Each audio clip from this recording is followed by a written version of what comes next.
Estimado profesor y compañeras, es un orgullo y un placer presentar el avance de mi investigación, que aún se encuentra en un proceso de desarrollo y lleva como título Fomento de la Interculturalidad a través de la Ley 1932 de Velasco Alvarado 2020.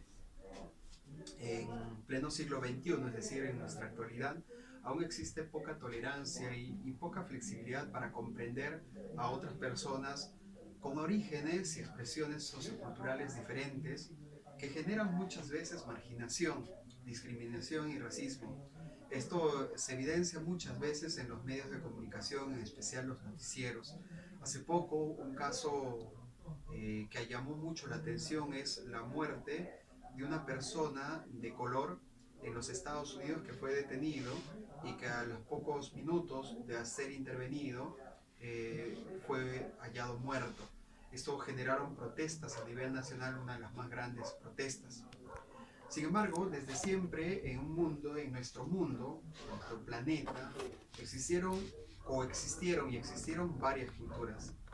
De esa diversidad eh, de relaciones, como señala García en el 2014, en su tesis 2014, que existen dos colectivos, es decir, que cuando surgen estas relaciones se evidencian cuatro formas de relacionarse: la asimilación, la segregación, la marginación y la integración.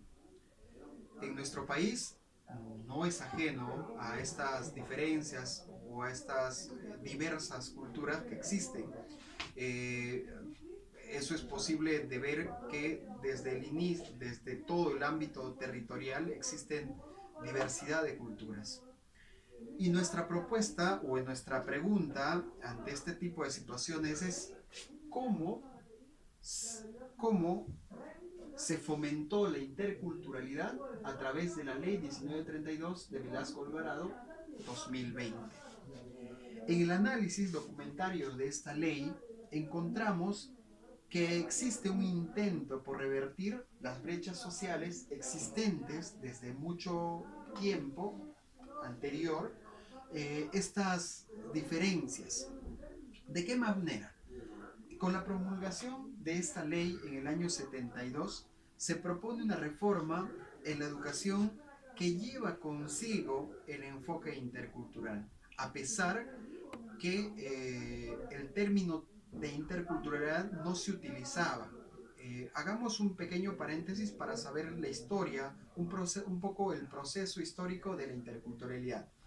En la década de los 50, en los Estados Unidos, 60 y 70, entidades no gubernamentales y gubernamentales empezaron a hacer estudios acerca de sociedades donde las culturas que son mayoritarias, cuál es su vínculo y su relación con las demás culturas en un mismo territorio.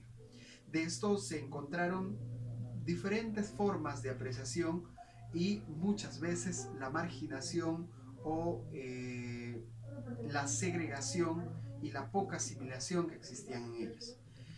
En el artículo 10, que es fundamental y es la raíz de todo lo que voy a exponer, señala lo siguiente: la educación, nuestra educación peruana, se adecuará a los requerimientos locales, zonales, regionales y evitará toda forma de imposición cultural. ¿Qué significa esto? Es decir, que ya no necesariamente vamos a esperar enseñanzas de la costa o de la capital, sino básicamente que cada distrito, provincia o región se adecuará a su situación social. El esfuerzo prioritario del Estado se orientará hacia los sectores sociales y las áreas geográficas desfavorecidas, y de acuerdo a su misión y con sus medios propios, a la cancelación de toda alienación y dependencia que impidan esta plena expresión del hombre peruano en una cultura rica e integrada. Así como se fomentará el aprendizaje de las lenguas vernáculas. Esto lo dice en el artículo 98. Los centros educativos darán facilidades para el conocimiento de dicho idioma y de su influencia en la lengua y las culturas nacionales, que hasta ese momento era difícil entender o comprender a un quechua hablante. La noción de identidad se va construyendo. Esta noción, la interculturalidad, se basa sobre estos tres factores: la identidad, el reconocimiento y la multiculturalidad. La noción de identidad se va construyendo y se encuentra influenciada por el entorno y la sociedad. En construcción del concepto de identidad permitirá conocer como un conjunto el individuo.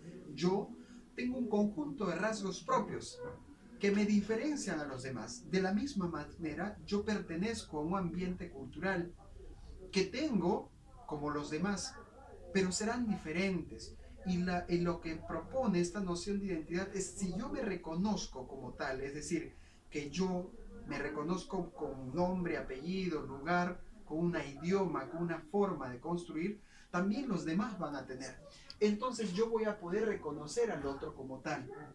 Si yo tengo estas dos, voy a tener que existe en una sociedad multicultural. Por lo tanto, me identifico, reconozco y planteo que en una sociedad como la nuestra es una sociedad multicultural y por lo tanto la interculturalidad, es decir, esta forma o esta característica que tiene que construir el ser humano, debe de alguna otra manera cambiar. ¿Por qué? Porque nuestra sociedad es diferente. A partir de esto, lo que quiero a manera de conclusión señalar lo siguiente. Nuestra investigación está basada en la ley, que si bien es cierto no utiliza el término de interculturalidad, pero en el documento y en sus artículos señala que la identidad, el reconocimiento y la multiculturalidad son parte de nuestra educación. Y para crear un hombre nuevo es necesario tener esta noción. Ya en nuestra actualidad, el Ministerio de Educación en el currículo nacional empieza a señalar que este enfoque es transversal y se empieza a trabajar desde el año 1990. Esta investigación corresponde al enfoque cualitativo de alcance descriptivo y su diseño es narrativo. Además, la técnica que se usa es la revisión documental de esta ley.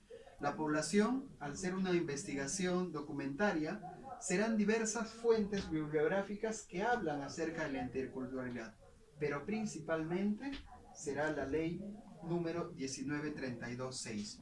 Gracias, muy amable.